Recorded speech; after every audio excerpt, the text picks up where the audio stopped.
Selamat datang kawan-kawan bersama saya Joko Kanigoro di obrolan Gema Kebangsaan.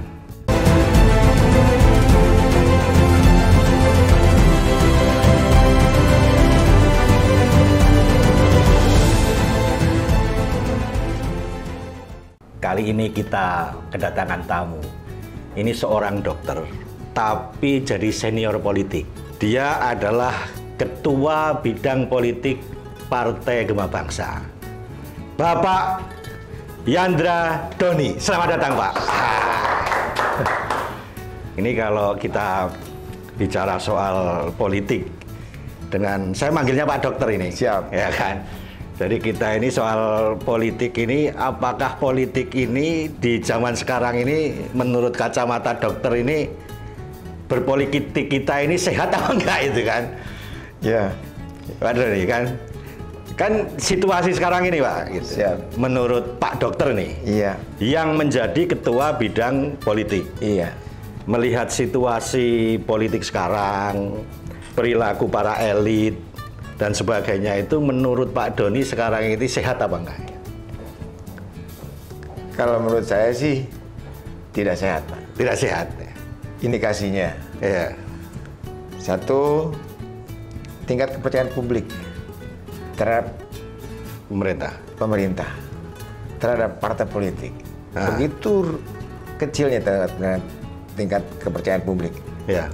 Yang kedua, ketika politik dijadikan satu semua, satu rumah, Satu pandangan, satu rumah ya. ini bahaya. Secara politik bahaya. Tidak ada sebuah antitesa, tidak ada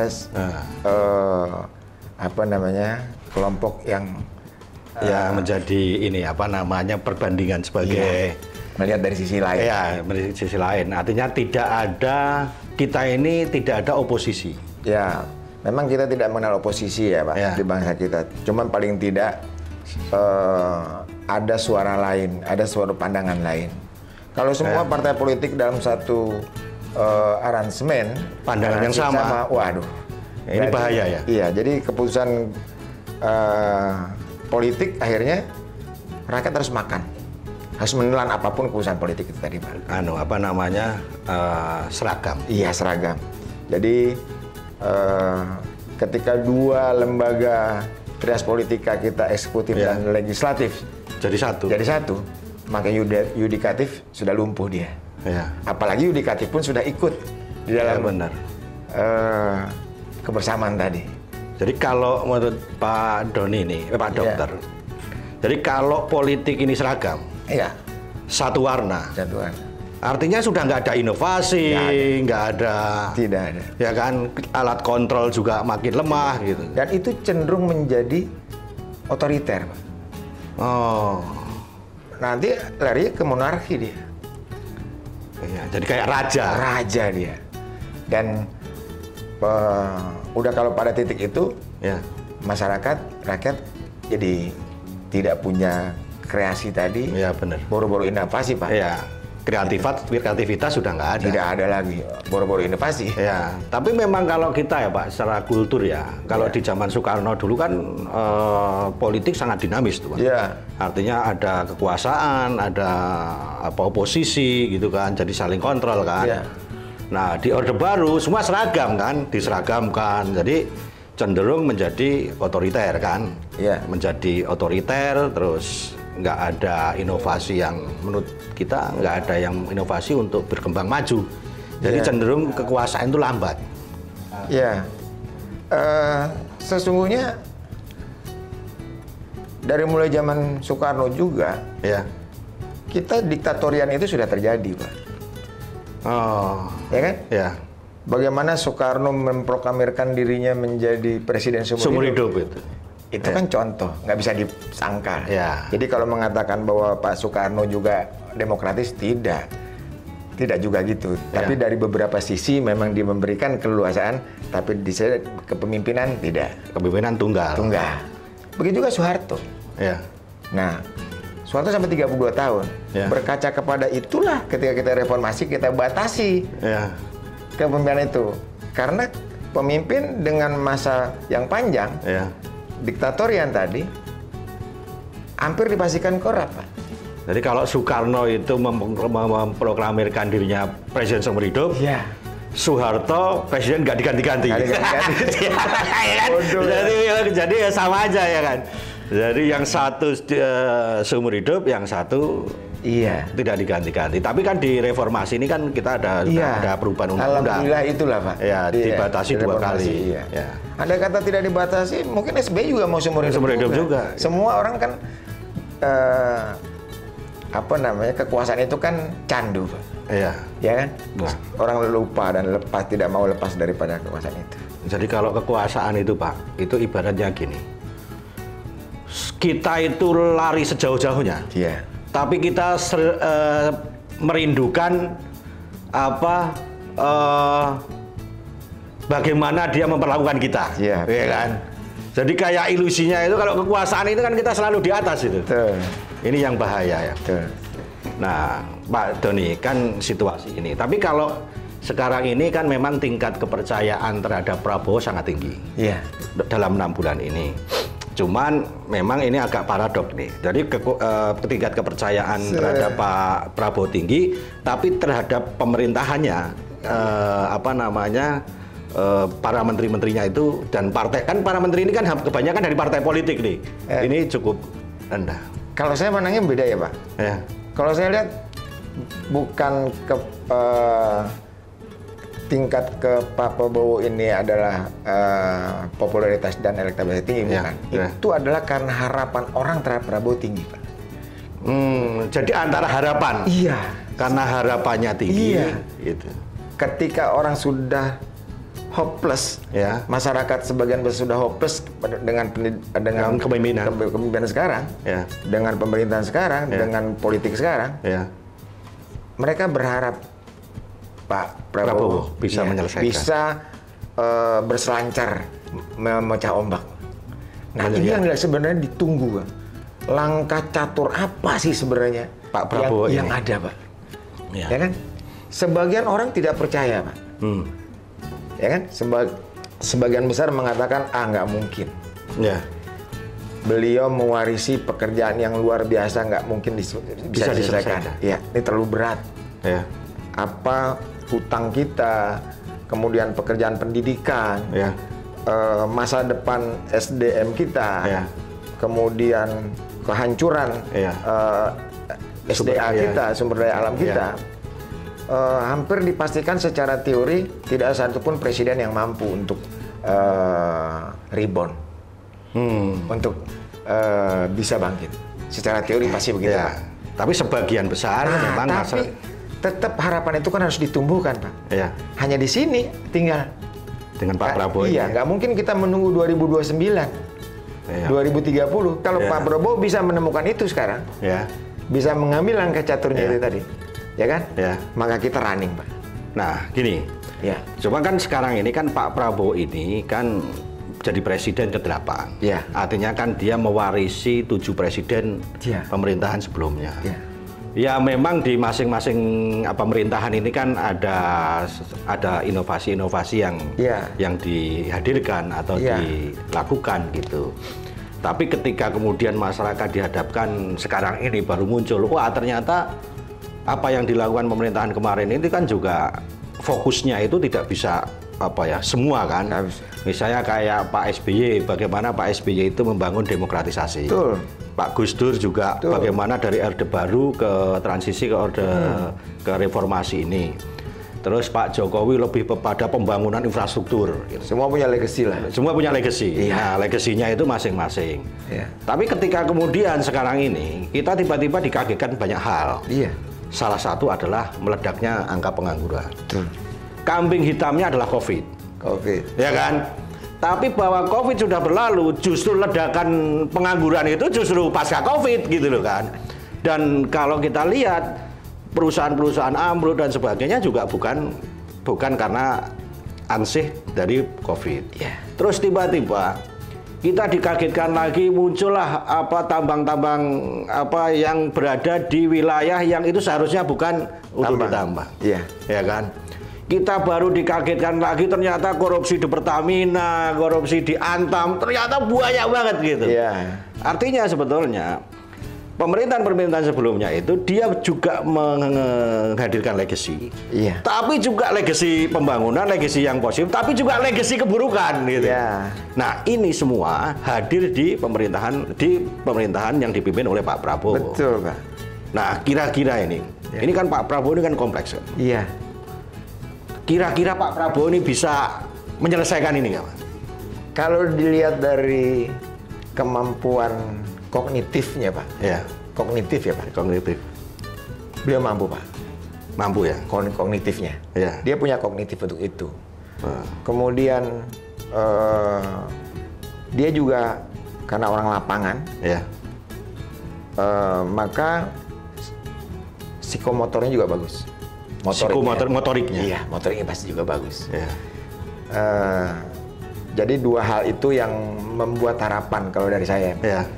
Dia punya dua itu, ya. Prabowo. Berkaitan dengan tadi itu, artinya dari mana sih kita mulai nih, Pak Prabowo misalnya kira-kira gitu ya, Pak? Iya, benar-benar. Ya. Kalau tadi Pak Joko bilang tentang peristiwa Raja Ampat, tentang Indonesia 2030, kemudian politik yang down sekarang ini, kan sumbernya kan dua juga, Pak. Pendidikan satu, mental korup satu. Pendidikan dan mental korup. Iya. Nah, pendidikan itu yang kita nggak pernah berserius, Pak. Dari dulu, dari zaman Soekarno sampai sekarang. Tidak punya model pendidikan yang... Tidak punya model pendidikan. Soekarno dulu mungkin karena dia tidak mampu melakukan pendidikan tadi, ya kan? Dia tidak punya model. Soekarno, dia sekolahin Pak orang, Pak. Dia lepasin aja semua. Termasuk Habibie segala macam itu. Caranya Soekarno gitu, Pak. Iya, benar-benar. Dia pengen, tapi dia nggak punya modelnya. Maka putra-putra terbaik kita, kirim. Ya kan? Terus mereka pulang. Itulah membangun pendidikan di Indonesia. Nah, kemudian itulah menjadi para pemimpin kemudian yang itu kan. Begitu juga dengan Soeharto. Berusaha sekuat tenaga gitu. Tapi ketika ditemukan beberapa percobaan untuk pola pendidikan, tetap kita nggak mau bertekad dengan anggaran yang cukup untuk pendidikan itu, Pak. Jadi kata kunci di mana pendidikan itu? Anggaran, Pak. Kita tidak pernah mau serius, baik eksekutif maupun legislatif. Padahal pendidikan itu ditanggung oleh negara. Nah, Pak, gini, ini agak menarik nih soal pendidikan nih. Siap.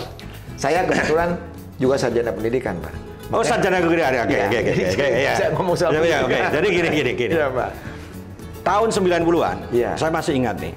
Saya ini didatangi oleh salah satu dekan University Malaya. Siap. Tapi saya nggak sebutkan namanya. Betul. Dia datang ke Indonesia, minta tolong atau minta diarahkan dia untuk berkomunikasi dengan perguruan tinggi, khususnya perguruan tinggi seni, ya kan? Siap.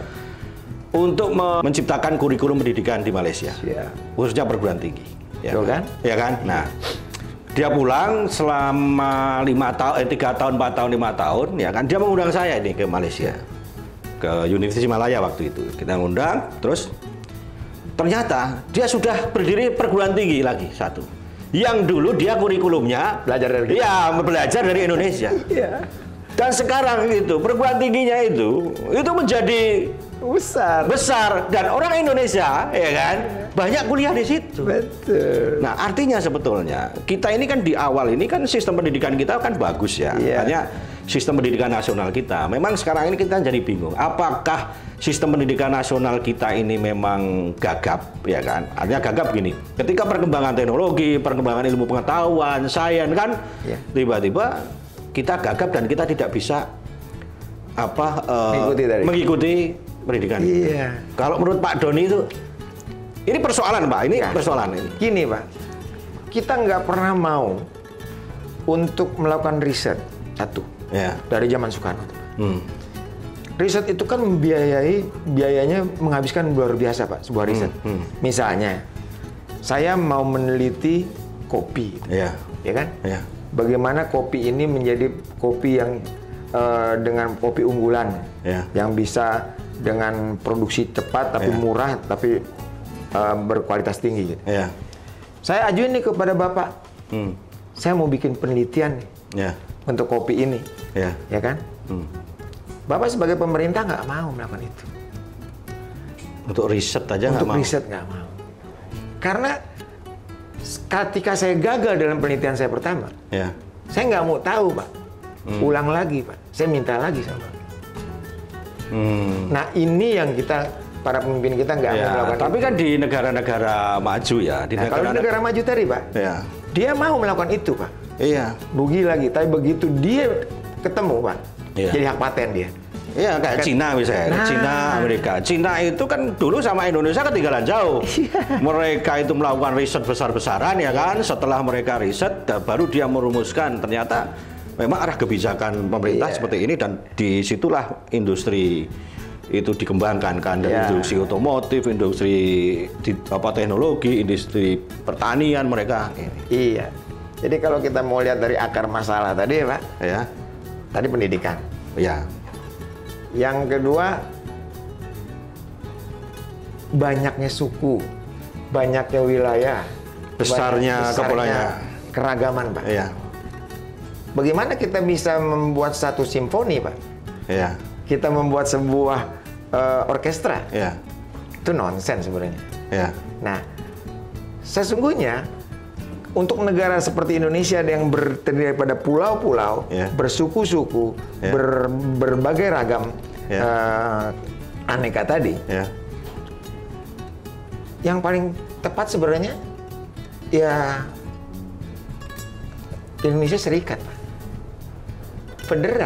Federal ya? Iya. Nah, tapi dulu kan ya karena di undang-undang kita kan Indonesia Persatuan itu, kemudian NKRI itu kan. Iya, tapi ketika melihat situasi yang sudah kita coba sekian puluh lama, kenapa kita nggak coba dengan federal? Negara-negara seperti Amerika, Soviet, mereka federal. Jadi gini, ada pemahaman soal federasi itu, bahwa federasi itu kemudian pecah-pecah. Betul. Padahal kalau kita bicara soal federasi itu kan juga kita ada unity kan, ada persatuan kan sebetulnya kan. Tetapi memang, tapi di Indonesia ini kan kemudian diterjemahkan waktu itu kita nggak usah federasi deh, kita otonomi daerah. Ini kan, nah alhamdulillah inilah sebenarnya jawaban tadi. Gempa Bangsa. Sekarang ini mengusung tentang desentralisasi ya. Nah ini jawaban, Pak. Jawaban telak ini, Pak. Nah, kita harus ini ya. Kalau federasi ini kan kemudian kayak menjadi kata haram di Indonesia itu. Nah, desentralisasi ini memang kita harus wujudkan dalam satu istilah yang memang kemudian masyarakat Indonesia itu memahami bahwa inilah kebutuhan. Betul. Ya kan? Betul. Kebutuhan. Sehingga potensi daerah, kemandirian daerah, pengelolaan sumber daya alam daerah itu bisa dilakukan dan masing-masing kaya semua. Nah, ini yang kaya cuma Jawa, kan gitu kan? Dan semua, nih, Pak. Ya kan? Ini kalau kita melihat dari politik ekstrim nih, Pak. Tapi bukan sara ya, Pak? Iya, bukan. Kita kan lagi ngobrol ya, Pak? Kalau kita bikin federal, katakanlah federal per pulau aja misalnya, ya kan? Sumatera sendiri, Kalimantan sendiri, Sulawesi sendiri, kan? Nanti biar aja punya gubernur sendiri, satu Sumatera itu punya ini semua. Ada union di situ. Ada union kan, gitu. Jadi orang Sumatera, sesama orang Sumatera, pilih aja pemimpin satu kan. Secara kultur sama, ya kan? Kalimantan sama Kalimantan. Ya, secara visi sama, ya kan? Sulawesi sama Sulawesi sama. Terus kondisi sosialnya juga relatif sama. Iya, jadi nggak ada lagi bahasa besok Indonesia kalau nggak Jawa nggak jadi presiden gitu. Wah itu kan nggak bener. Padahal kita bilang kita anti sara gitu. Iya bener. Ini kan paradoks sekali, Pak. Iya, jadi kalau bukan Jawa agak susah. Nah, padahal dari seluruh daerah yang ada di Indonesia ini, Pulau Jawa itu daerah paling miskin, Pak. Iya, dan secara sumber daya alam. Sumber dayanya paling miskin. Iya, tapi kan? Penduduknya paling banyak. Nah, gara-gara itu makanya Jawa nggak mau Federal. Sebenarnya yang menolak federal itu bukannya daerah lain, Pak, hanya orang Jawa. Orang Jawa.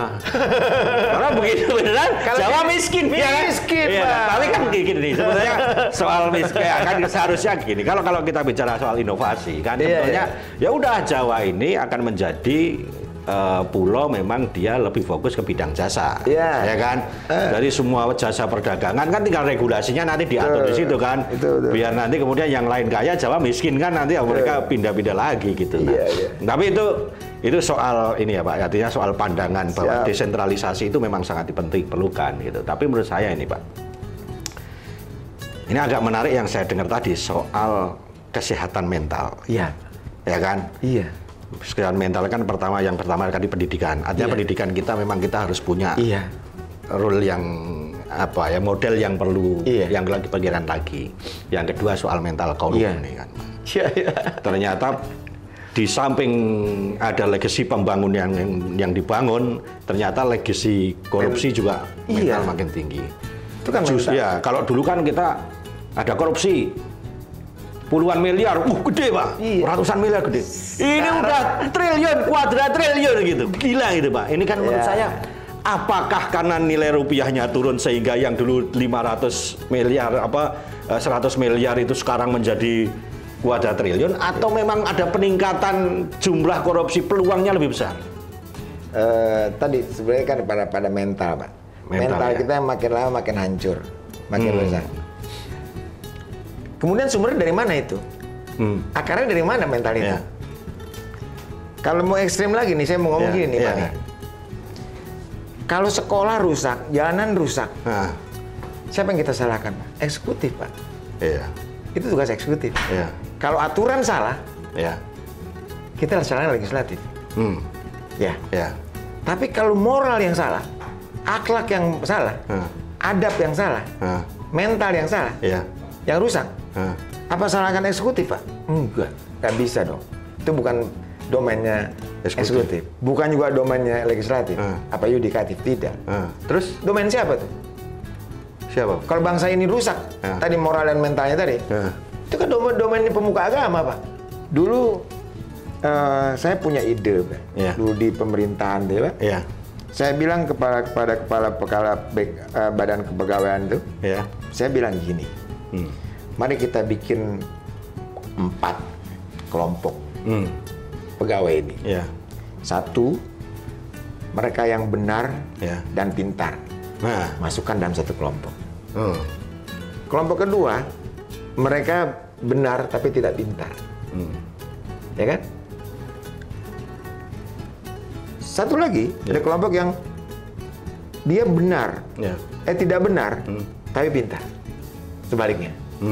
Jadi benar pintar, benar tidak pintar, tidak benar pintar. Tapi yang menang yang tidak benar yang pintar itu. Dan ada yang keempat Pak. Apa? Tidak benar dan tidak pintar. Nah itu udah mati aja itu. Ya kan. Kita anjurkan yang kelompok keempat pecat. Oke. Ya kan? Oke. Nah, kelompok yang benar tapi tidak pintar, kita sekolahin. Karena dia punya modal benar. Kita sekolah. Secara mental ada modal. Tapi ini kan terbalik Pak. Ketika orang korup, orang melakukan kesalahan, dipindah tugaskan. Iya benar. Disekolahin keluar. Iya benar. Dia pulang makin pintar tidak benar juga. Iya benar. Betul nggak Pak? Benar. Ya. Yang salah di situ. Terus bagaimana bagi yang benar? Tapi tidak pintar disekolahin. Tapi kalau bagi yang tidak benar tapi pintar, gimana itu caranya? Pesantrenin, itulah tugas agama tadi. Nah, cuma kan gini, kita ini kan tidak ada, ini kayak ada pisah ya, maksudnya antara pandangan nasional dengan agama ini kan kadang nggak nyambung nih. Betul. Ya kan? Bisa. Jadi kayaknya ini perlu menurut Pak Dokter ini, apakah kita perlu adanya konsensus nasional? Bagaimana membenahi sistem pendidikan ini? Baik pendidikan sains, pendidikan akhlak, ya kan, perilaku gitu kan. Terus kemudian dirumuskan kembali menjadi satu model pendidikan di Indonesia. Kita akhlaknya itu harus kita bangun, ya kan? Secara ilmu pengetahuan kita bangun, wawasan kita bangun, skillnya juga kita bangun. Pak Prabowo sudah soal kemampuan fisik, tingkat kecerdasan sudah dimulai. Bagaimana meningkatkan kesehatan, meningkatkan kecerdasan, meningkatkan ini dengan makan gratis, bergizi, sudah. Tinggal kita tunggu Pak Prabowo, bagaimana Pak Prabowo ini menjawab persoalan soal mentality. Walaupun Pak Prabowo sudah bilang, kalau ada korupsi saya sikat, kalau ada yang macam-macam saya sikat gitu loh. Nah, ini menurut saya sudah bagus gitu. Tetapi kan dasar mental ini kan harus benahi kan. Makanya kan sebenarnya sistem pendidikan kita juga harus kita benahi. Antara pendidikan nasional dengan pendidikan agama ini harus punya kurikulum yang sama, gitu kan. Sehingga ketika besok ini generasi kita mendatang, korupsi itu hilang. Ini kalau kayak begini kan makin tinggi, Indonesia udah bangkrut itu lama-lama itu. Ya, Pak ya. Coba kita lihat negara-negara Skandinavia gitu. Ya kan? Kenapa mereka aman? Kenapa mereka sejahtera? Salah satu kata kuncinya kan pendidikan. Memang pendidikan, sistem pendidikan kita. Kan sekarang kemarin juga kita lihat nih, sistem pendidikan kita juga gimana ya Pak? Minum dulu Pak, kita minum. Ngopi dulu. Mari Pak. Nah, ini kita nanti dikira kita minumannya kosong ini. Kita dengar di pendidikan pemerintahan yang lalu ada korupsi soal komputer kan, yang Chromebook gitu. Ya memang dianggap waktu itu benar. Ya kan. Tetapi mereka lupa bahwa itu Chromebook itu sudah nggak relevan dan nggak dibutuhkan. Gitu. Nah, meskipun waktu itu mungkin ini inovasi gitu loh. Tetapi ini kan juga perlu ada pandangan yang seirama itu. Apakah pandangan Kementerian Kemendikbud dengan Kejaksaan Agung, dengan masyarakat dan sebagainya harus ada ini. Seharusnya kalau ada program harusnya transparan aja. Ini kan kesannya nggak transparan, Pak. Tiba-tiba memutuskan sendiri, ya kan? DPR memutuskan sendiri, pemerintah kementerian memutuskan sendiri, ya kan? Tiba-tiba begitu muncul masalah. Kan harusnya itu kan tiap program itu di-share kepada publik. Kita ini ada media sosial, ada televisi, ada ini kan harusnya gitu kan. Sehingga kontrol itu ketika ya ini menjadi jawaban tadi, Pak Doni. Ketika pemerintah itu seragam. Kan rakyat ini kan harusnya yang menjadi kontrol. Kita sudah memilih pemimpin, kita udah memilih partai politik, ya kan? Dan ternyata ketika partai politik menang mereka menjadi menteri semua itu, ya terus kebijakannya salah, siapa yang kontrol? Kan kita yang kontrol, Pak. Di DPR, wah itu kan juga kelompok partai politik nih. Siapa yang kontrol? Iya kan? Nanti mereka bilang, ya kalau kita salah nggak dipilih aja. Kelewat Pak, udah kan? Iya kan, udah kelewat, Indonesia udah bubar. Pak, legislatif itu gunanya apa sih Pak? Ya untuk mengontrol, iya kan? Budgeting. Kontrol. Undang-undang. Iya. Iya kan? Dua yang dia berkaitan langsung dengan eksekutif Pak. Ya. Nah sekarang kalau ketua-ketua partai politik itu dijadikan Menko semua gimana Pak? Makanya. Artinya disitulah memberi peluang bahwa partai politik ini sebetulnya hanya kekuasaan. Nah, jadi ada ambigu masyarakat. Sebagian yakin Prabowo bisa menyelesaikan ini, bikin langkah catur. Tapi sebagian orang tidak mendukung itu. Tidak percaya karena indikasi yang terlihat adalah seperti itu. Kasihan juga Pak Prabowo ini. Tapi Pak Prabowo harus membuat langkah catur tadi. Nanti catur itu ya. Karena itu bisa menyelesaikan ini kan. Nah, Gema Bangsa ini kan melihat fenomena partai politik yang seperti itu. Artinya kan Gema Bangsa ini kan akan memberikan jawaban. Apa jawaban Pak Gema Bangsa untuk melihat fenomena ini, Pak? Bottom up. Bukan top down. Bottom up itu adalah desentralisasi. Ketika dari bawah itu aspirasi masyarakat bawah itu menjadi puncak kebijakan. bagaimana kita bisa ngomong tentang demokrasi, Pak? Demos dan kratos. Ketika kita top down dan sentralistik. Iya. Sentralistik itu kan anti demokrasi sebenarnya, Pak. Iya, benar. Bagaimana orang-orang partai politik yang mengkultus individukan para pemimpinnya, para ketua partainya, kemudian mereka teriak tentang demokrasi, Pak? Omong kosong. Omong kosong dong. Iya. Itu kan ada yang satu top down. Ya. Jadi saya berharap ketika Gema Bangsa dibuat, dari awal kita tidak butuh tokoh-tokoh yang dikultuskan tadi. Karena tokoh-tokoh udah dari bawah itu. Dan para individu dan para individu itu. Biar jadi tokoh. Iya. Dengan alami, ya kan? Ya. Dia digodok, wacana di muka di partai ini mereka. Jadi uji kompetensi politiknya di situ. Iya. Kalau ada partai politik bertanya tentang tokohnya siapa tuh, ketuanya siapa, wah itu udah rusak tuh, Pak. Iya benar. Karena habis energi dan waktu hanya untuk melayani si tokoh tadi, Pak. Satu. Kedua, apapun yang dibuat di bawah. Di DPC, di PAC, di DPW, nggak ada artinya, Pak, karena menunggu titah satu orang. Terus apa gunanya demokrasi tadi, Pak? Demos dan kratos itu apa? Jadi sebetulnya politik itu sebetulnya menjadi alat untuk membangun kekuasaan. Yang bahaya Indonesia itu kan yang tidak bisa dirubah dari itu kan feodalisme. Feodalitas itu. Jadi partai politik ini memang partai politik kita masih sangat feodal. Artinya bahwa partai politik dibentuk untuk kepentingan tuan. Iya, tuan. Iya kan? Kepentingan tuan. Jadi memang dan struktur partai politik ini menjadi objek dari kepentingan tuan. Nah, menjawab itu, Gema Bangsa harus menjawab itu. Bahwa ini partai yang keluar dari mainstream tadi, out of the box, yang menjawab keinginan masyarakat. Apa keinginan masyarakat? Masyarakat ingin demokrasi kan, Pak? Ciri demokrasi dan demokrasi tadi adalah bottom up, Pak. Harus dari bawah. Harus desentralisasi, Pak. Itu satu, ya kan? Kemudian yang kedua, apa sih yang diharapkan masyarakat besok?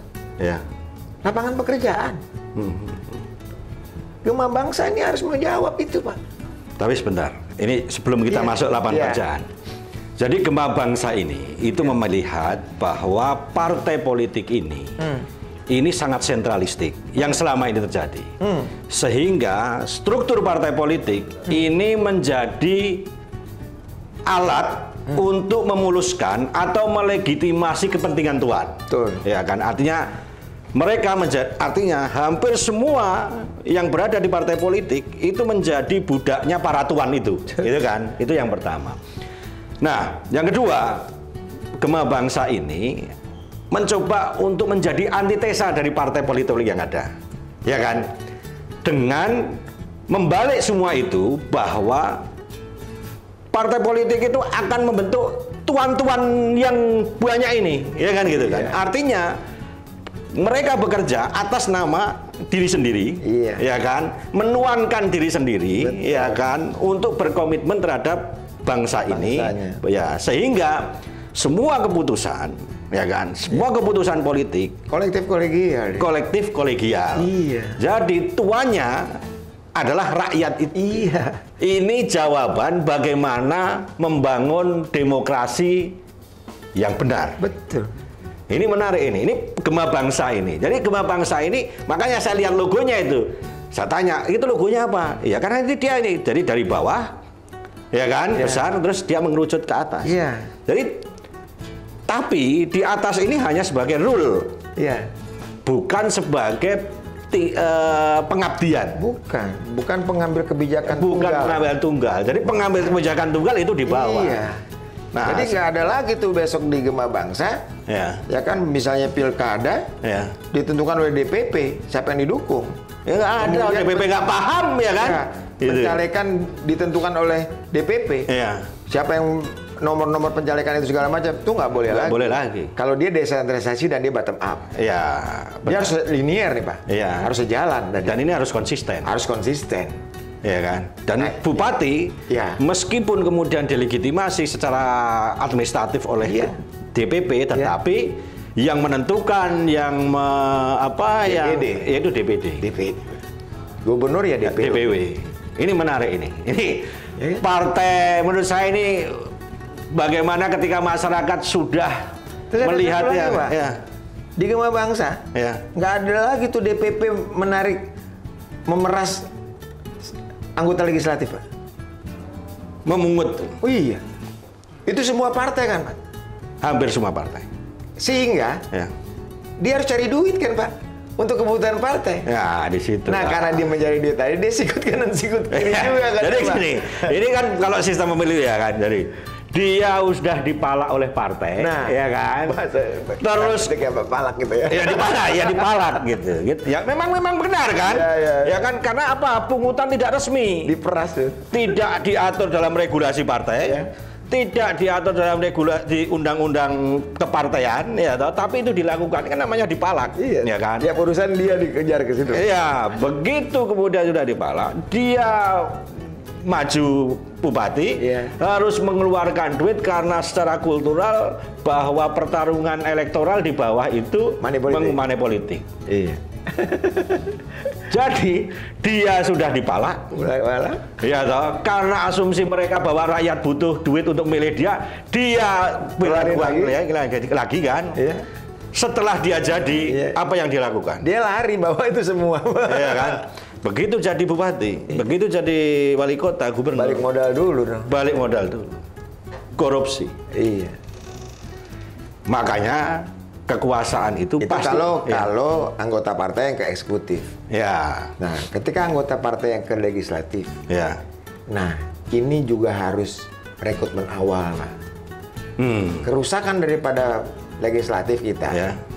Itu juga kan kalau saya lihat salah satu poin pentingnya adalah rekrutmen awal yang salah. Yang sembarangan. Semua orang boleh masuk di partai itu. Semua orang boleh nyalon di partai itu. Baru Sahadi kemarin boleh, ya kan? Tidak ada proses, Kecoa bunting, kadal buntung. Kan nggak ngerti ini siapa, ya kan? Yang penting dia bisa memberikan elektoral, dia bisa nyiram partai ini. Dan dekat dengan pengurus. Iya, dekat dengan pengurus. Bahkan gini, orang yang tidak punya kapasitas, orang yang diragukan soal moral politiknya, kadang dia justru dipilih karena dia dekat dengan pengurus. Iya. Baik pengurus DPD. Bagaimana militansi dia terhadap partai itu? Enggak ada. Tapi karena koneksi itu kemudian dia dipilih. Nah, jadi Gema Bangsa besok, Pak, akan melakukan pengkaderan, Pak. Jadi pengkaderannya panjang. Iya. Sampai membentuk si makhluk tadi, si calon legislatif dan eksekutif tadi itu betul-betul menjadi manusia yang mumpuni, tidak memalukan ketika diadu di panggung legislatif atau jadi pemimpin di eksekutif. Kan gini, hampir semua partai politik itu memiliki cita-cita seperti itu. Tetapi pada kenyataannya enggak. Kenapa enggak? Ya karena kekuasaan para tuan itu. Tadi karena sentralistik. Sentralistik kan. Nah, ketika Gema Bangsa ini menjadi partai desentralistik, terus dia lahir dari bottom up, ya kan. Ini kan perlu menurut saya gini. Memang ini tidak mudah menurut saya ya. Tetapi karena memang kultur masyarakat kita kan begini. Siapa sih yang nggak kepengen ketua DPD itu atau ketua DPW temennya kasih gitu? Setuju. Ya kan. Terus ya biar saya nomor satu nih. Ya kan. Nomor satu nih Pak. Ini saya kasih ada upeti nih. Dia bilang, lu saya nggak merasa dia ngasih kok kan gitu kan. Ya kan. Nah, gratifikasi. Ya iya, maksud gratifikasi. Nah, kan gratifikasi ini kan kita mulai dari partai politik dulu nih, kan? Ya, kalau di partai politik kan orang ngasih ketua DPD kan kadang sanksi hukumnya nggak ada. Nah, ini menurut Pak Yanda, apa yang harus dilakukan Partai Gema Bangsa ini ketika melihat praktek-praktek seperti itu? Nggak boleh kompromi untuk itu, Pak. Sikat itu. Sikat. Iya kan? Nah, Tapi nih Pak, ada yang menarik sebenarnya. Kalau soal bicara korupsi ya Pak. Masyarakat melihat tingkat kepercayaan masyarakat terhadap legislatif itu begitu rendahnya. Rendah. Partai politik begitu rendahnya. Mari kita kaji Pak. Bahkan meme-meme itu ya kan menganggap bahwa itu kandang ini korupsi. Bahkan ada seloroh guyonan kecelakaan satu mobil anggota dewan. Kan? Semua berdoa terima kasih Tuhan. Itu kan sampai mungkin masyarakat udah nek gitu ya. Tapi mari kita kuliti sedikit Pak.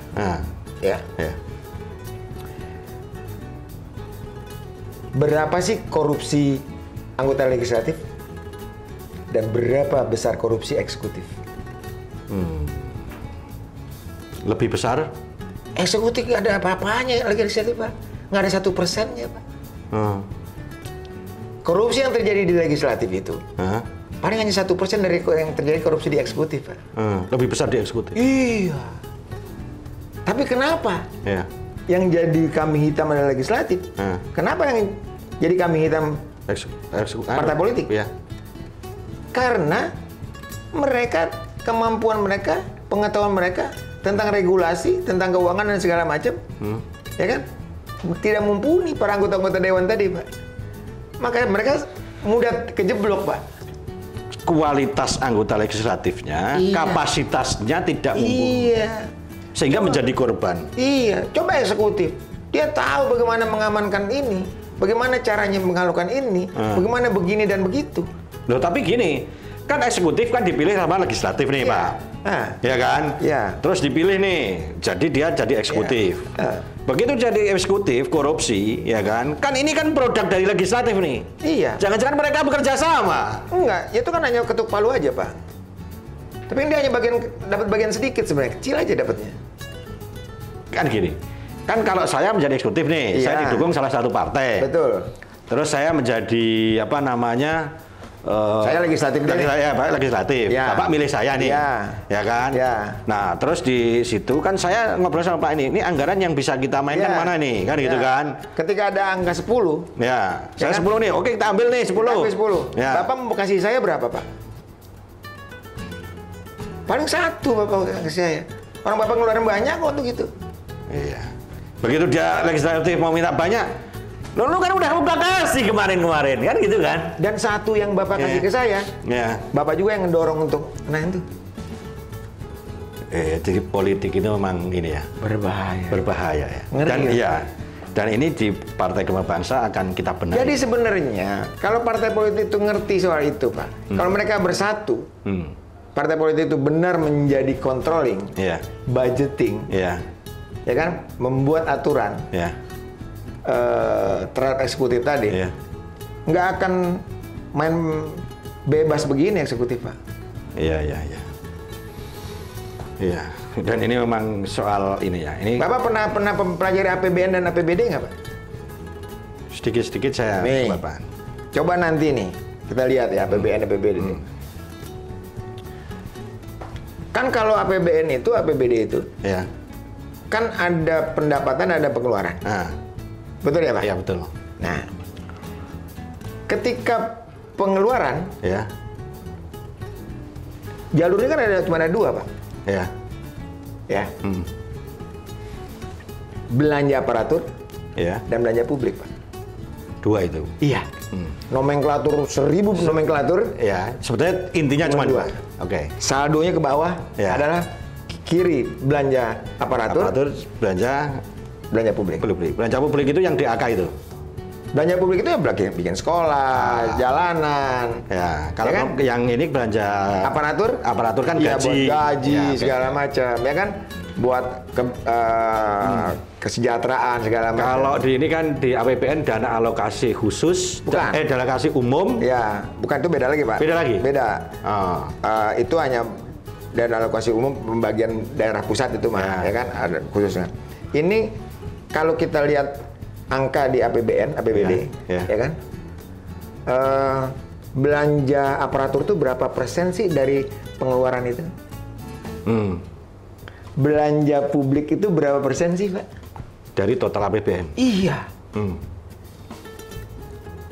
Yang ngeri ini Pak, ya. Belanja aparatur itu, Ya. itu 60-70% Pak. Dari total APBN. Iya.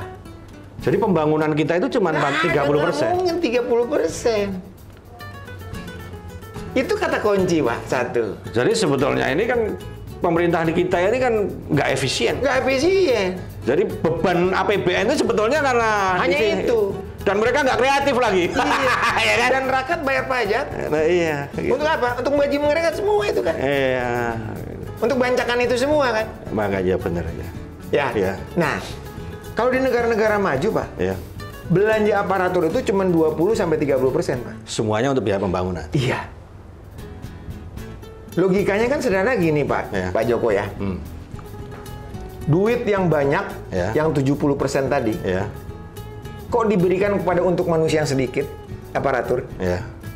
pegawai? Harus. Dan itu diambil dari dana pajak. Iya. Dari kita sebagai masyarakat untuk melayani kita. Iya. Ya kan? Iya. Begitu jadi eksekutif, jadi aparatur, Iya. kita nyembah-nyembah ke mereka, melayani mereka, kan kurang ajar. Iya kan? Ini kurang ajar itu. Nah, jadi mau nggak kita merubah itu, Pak? Membalikan belanja publik lebih banyak. Iya. Karena itu duit kita juga kan? Iya. Iya. Belanja aparatur Lebih sedikit. sedikit. Ya kan? Mari kita buka APBN. Mari kita buka APBD. Ya. Iya benar itu. Logika sederhana nih, Pak. Ya. Masa sih uang yang banyak untuk orang sedikit, uang yang sedikit untuk orang banyak yang ratusan juta itu, Pak? Iya benar. Kan harusnya kan gini, kan harusnya. Pegawai itu berapa sih, Pak, jumlahnya, Pak? Saya baru tahu logikanya ini. Iya. Kenapa kemudian angka tingkat pengangguran, tingkat kemiskinan di Indonesia menjadi besar? Kalau misalnya belanja publik itu lebih besar, Iya.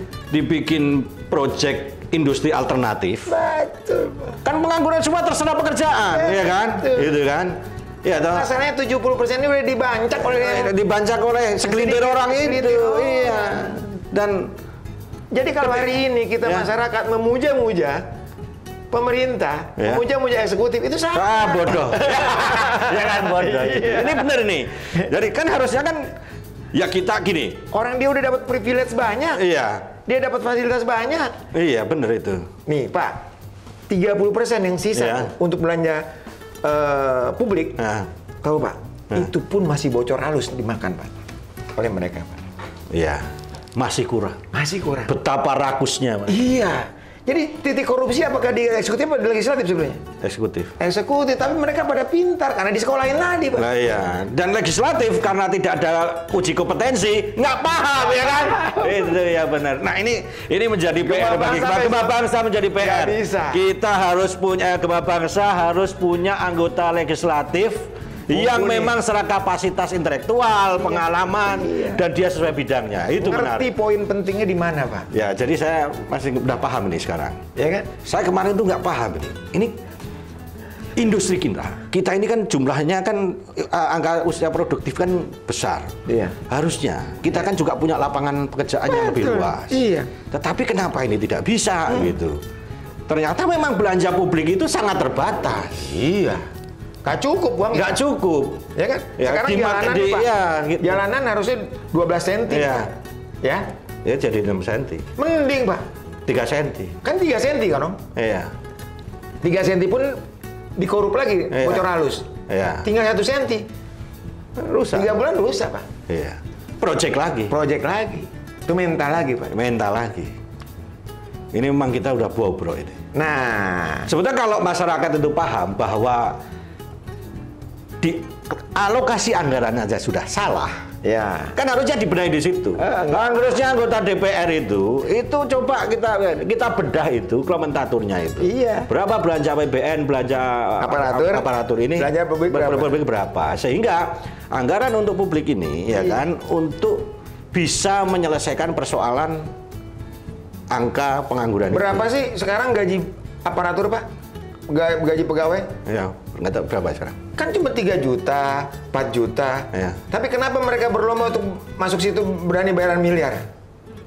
Iya, logikanya. Di situ ada Iya. bancakan. Ya, jadi Orang kepengen, ya dulu saya mengira begini, kenapa orang kepengen jadi PNS, jadi aparatur? Karena di situ hidupnya lebih terjamin, ada pensiun gitu. Tapi ternyata nggak juga itu kan, ternyata banyak hal yang bisa dilakukan di situ. Iya. Ya ini menjadi menurut saya tadinya pikir ini logika, pengangguran ini kenapa ini bisa begini? Kan harusnya pemerintah membangun, nggak usah tergantung sama investor, membangun industri alternatif. Dengan dana negara ini kan gitu kan, dengan APBN kita untuk belanja publik, pembangunan ini kan penyerapan tenaganya kan banyak itu Pak ya kan. Nah, tapi ini kenapa kemudian orang digiring kepada industri asing, industri yang investasi asing, sehingga ketika mereka kolab ini habis. Lalu tiba-tiba datanglah ini dana bantuan sosial untuk menyelesaikan itu. Padahal ini kan cuman harusnya sampai sekarang ya Pak. Bansos itu 8 tahun, Pak. Gimik, Pak. Iya kan, sudah 8 tahun dan mereka menerima bansos itu dan hidupnya nggak berubah-berubah. Ternyata ya enak juga dapat bansos. Iya. Artinya sebetulnya pemerintah ini, ya kan, di samping dia itu menjanjikan penyelesaian persoalan-persoalan negara, tetapi sebetulnya mereka ini juga memproduksi kemiskinan ini kan, gitu, persoalan.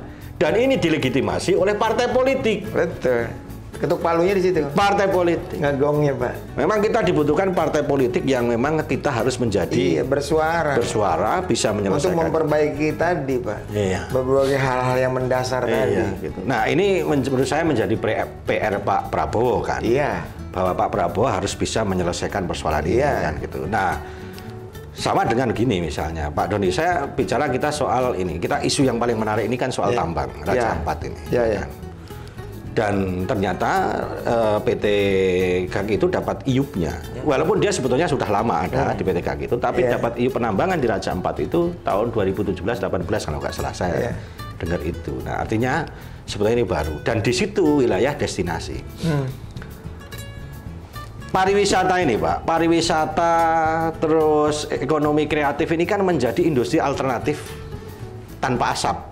Artinya industri alternatif tanpa asap itu dia tidak merusak lingkungan. Dan ini kemudian digembur habis-habisan untuk penambangan itu. Ini kan menurut saya gini ya.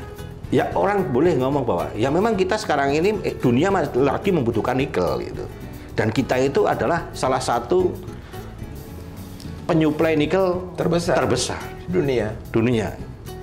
Tapi kita juga harus berpikir, ketika kemudian era nikel itu habis, era batu bara habis dan sebagainya habis, kan yang kita jual ini kan sebetulnya Indonesia ini kan pariwisata, ya kan? Jadi ketika semuanya sudah habis, apa yang mau kita jual lagi? Saya sih tidak mau membenturkan ya Pak, antara tambang dengan pariwisata Pak, dengan destinasi Pak.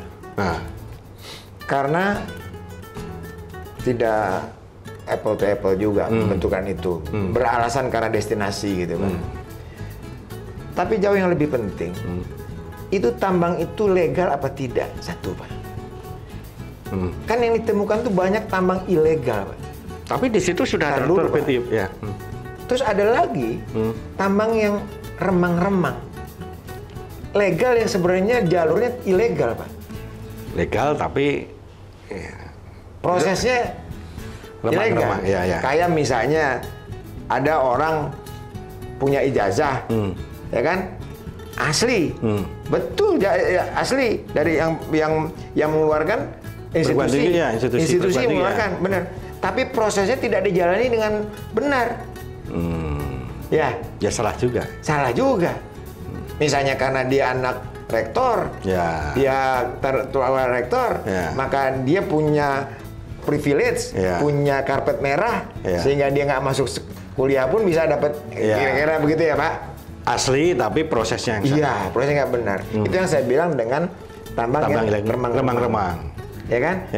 Nah, begitu juga yang ketiga, tambang yang legal, bener legal, itu pun sampai dia bisa membuat tambang itu Pak. Wah, saya yakin nggak begitu mudah Pak. Habis mereka pasti diperas dan segala macam. Untuk bisa mengurus tambang. Iya. ya Pak? Jadi kita sangat berterima kasih nih, sangat kita dukung Prabowo kalau mau melakukan investigasi untuk 3 tadi. Ya. Ya. Soal tambang ilegalnya itu. Iya, ilegal, remang-remang, sama yang legal pun juga. Ya. Gimana itu terjadi? Diaudit, dievaluasi. Betul. Ya kan harus itu. Kalau perlu dibentuk tim investigasi mandiri, Pak. Ya kan? Ya. Independen. Ya. Ya. Libatkan semua para ahli, semua auditor, semua ini. Bahwa tambang ini udah bener apa enggak? Iya.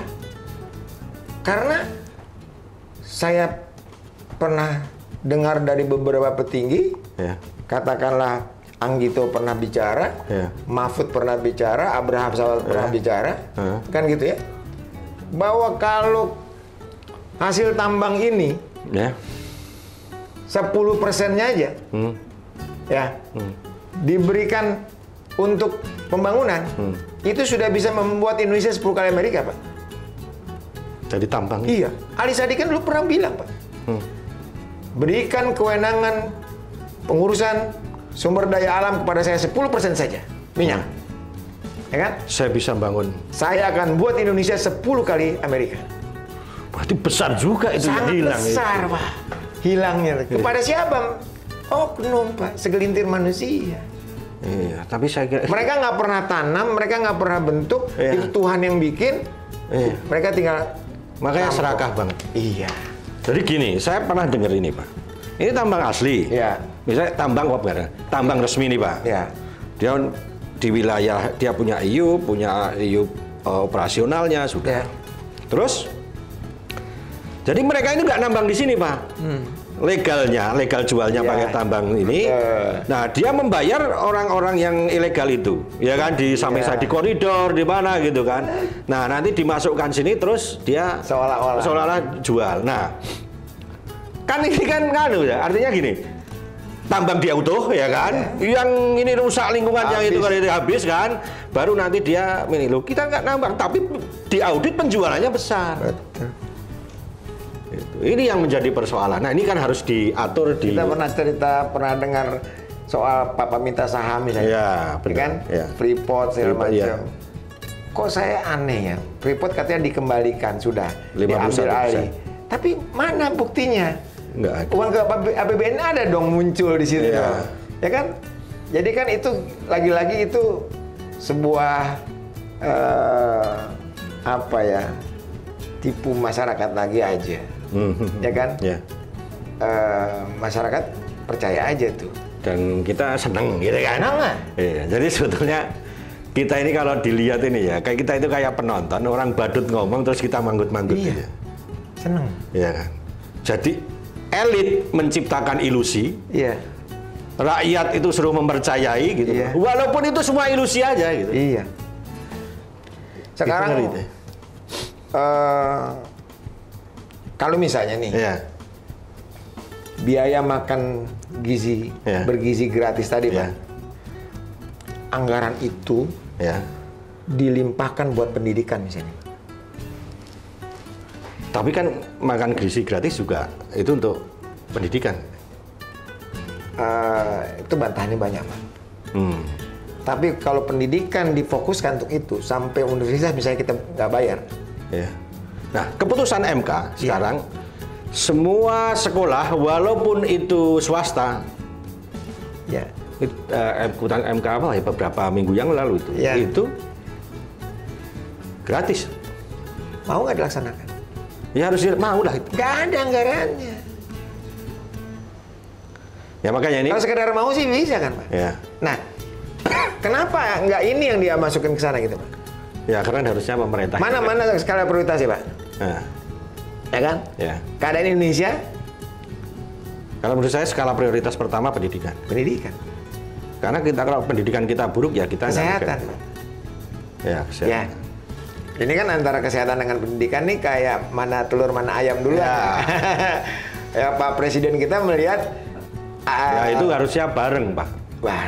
Bareng. Dan memang di undang-undang kita antara memang pendidikan dan kesehatan kan itu juga ditanggung oleh negara. Dan Pak, memang itu amanat APBN APBD, pendidikan 20% sudah terpenuhi belum? Belum. Udah, Pak. Yang 20%. 20% amandemen undang-undang itu itu tidak semua untuk pendidikan, Pak, tapi juga ada gaji guru itu, Pak. Bukan, Pak. Bukan. Misalnya di dinas anu, departemen anu, melakukan pelatihan pendidikan. Itu masuk di anggaran pendidikan, Pak. Itu dianggap itulah anggaran pendidikan. Jadi seolah 20%, Pak. Iya. Padahal untuk institusi, lembaga pendidikan, itu tetap aja cuma 2-3%, Pak. Iya. Oke. Bapak masuk pindah departemen. Bapak mesti disekolahin dulu. Untuk bayar itu. Bapak pendidikan keluar. Pegawai yang disekolahkan segala macam. Itu dianggap sebagai pendidikan. Biaya pendidikan. Dan ini memang PR Gema Bangsa cukup banyak. Banyak, Pak. Dari sistem kepartean. Bagaimana membangun mentality para kader. Ya kan? Sistem kepartean sudah dijawab, kita button up. Untuk membangun mentality kader agar dia menjadi anggota legislatif yang mumpuni, menjadi eksekutif yang dia mumpuni juga. Ini kan sudah menjadi program. Nah, tinggal kita menunggu terobosan apa lagi, ya kan, dari Partai Gema Bangsa ini di 2029 sistem kaderisasi, sistem rekrutmen partai. Ini menurut saya ini menjadi solusi, menjadi jawaban agar tingkat kepercayaan publik terhadap partai politik itu kembali. Ya kan, Pak? Betul. Dan kita menarik berbincang dengan Pak Dokter ini. Saya kira Pak Dokter ini kalau kita ngomong kita hanya soal kesehatan, tapi ini ternyata bisa berbicara luas soal mentality, soal visi pendidikan, soal bagaimana Pak Prabowo ini harus menjawab persoalan ini. Kita di Gema Bangsa, Pak. Iya. Kita akan siapkan, Pak. Ketika pemilu terjadi, legislatif, pilkada terjadi, kader kita maju, ya Pak. Kita harus mempersiapkan menang dan harus mempersiapkan yang kalah, Pak. Selama ini partai politik tidak pernah mempersiapkan yang kalah, Pak. Maksudnya calon yang bertarung yang kalah? Iya. Nah, terus? Ada 10 dalam satu dapil, Pak. Satu menang. Yang 9 dilupakan, Pak. Pada satu suara ini disumbang oleh 9 itu. Itu yang membuat kemudian resikonya, Pak. Orang berpartai politik nggak dihargai kerja mereka. Makanya dia lari dia. Dia lari. Satu. Yang kedua, siapa yang punya duit, menjelok aja di partai politik. Habis itu dia tinggal bisa. Iya benar. Nggak ada ikatan. Nggak ada. Tapi besok Gema Bangsa, ada 10, 1 jadi, 9 akan diberdayakan. Begitu. Iya. Wah, akan diurus, Pak. Ini partai keren ini. Ini artinya apa? Bahwa satu kursi ini, ya kan? Ini adalah kerja kolektif. Kerja kolektif. Dan ini dihargai oleh semua, oleh yang pemenang itu. Betul. Yang pemenang nggak boleh lari, Pak. Iya, artinya tanggung jawab. Dan ini nanti akan dituangkan di dalam peraturan partai. Iya. Jadi si yang menang harus bicara tentang yang 9 dan suara partai, Pak. Wah. Nah, artinya kemudian kalau orang memang berpartai, partai ini bukan hanya orang untuk meniti karir, kan? Bukan. Memang partai ini memang alat perjuangan. Soal kemudian nanti yang menang itu siapa dan sebagainya, yang dari 10 atau yang 9 ini menjadi bagian dari legislatif yang artinya kalau bisa perlu, Pak. Yang menang itu melakukan konsesi. Ya kan? Terhadap yang kalah. Per suara berapa sih kemarin? Atau gini menurut saya, kalau konsesi itu kan kayak timbal balik, kamu kalau keluar duit berapa gitu. Tapi bahwa kemudian yang menang ini, kan, yang menang ini, terus yang 9 ini dia difungsikan, misalnya sebagai staf ahli, sebagai tenaga ahli, sebagai yang lain. Meskipun misalnya, yang di situ hanya 5 atau 3 atau 4, yang lain bisa difungsikan. Ya, itu kan artinya tidak serta-merta saat itu, Pak. Dalam masa dia sebagai legislatif 5 tahun itu, dia bagaimana cara mengembalikan itu? Apakah dia dibuka lapangan pekerjaan buat yang kalah tadi, gitu loh, Pak. Mengganti itu caranya begitu, Pak. Benar. Dengan nomina sesuai dengan suara dia dong, Pak. Gitu loh, Pak. Jadi orang ketika bertanding, ketika ada konsensus itu, Pak, yang dinotariskan, nggak akan takut ngeluarin berapapun juga, Pak. Dan ketika kemudian dia kalah, mereka ini kalah, dia nanti di pemilu tetap akan terus ikut kan. Nah, ketika ikut itu nanti di pemilu yang akan datang, jadi misalnya makin matang dia. Ya kan 9. Sehingga ketika nanti jabatan anggota DPRD atau DPRD provinsi atau DPR RI dibatasi 2 kali, ini kayak arisan gitu, Pak, siapa gitu kan. Tapi disitulah pendidikan elektoral ini ini menarik ini menurut saya inovasi dari Partai Gema Bangsa, dan terima kasih Pak Doni, kita sudah berbincang-bincang. Kita akan teruskan lagi nanti, saya sangat senang itu, kita nanti bisa kita gali lagi ya kan dengan Pak Doni. Dan inilah Partai Gema Bangsa, partai yang lahir dari publik dengan bottom up ya kan, dan partai ini punya banyak visi misi inovasi yang seharusnya dilakukan, dan ini akan ditunggu oleh kawan-kawan semua. Nanti kita akan kupas habis bersama Joko Kanigoro. Kita selesaikan obrolan Gema Bangsa ini, kebangsaan ini bersama Pak Doni, Dr. Doni. Terima kasih. Salam take off. 3, 2, 1.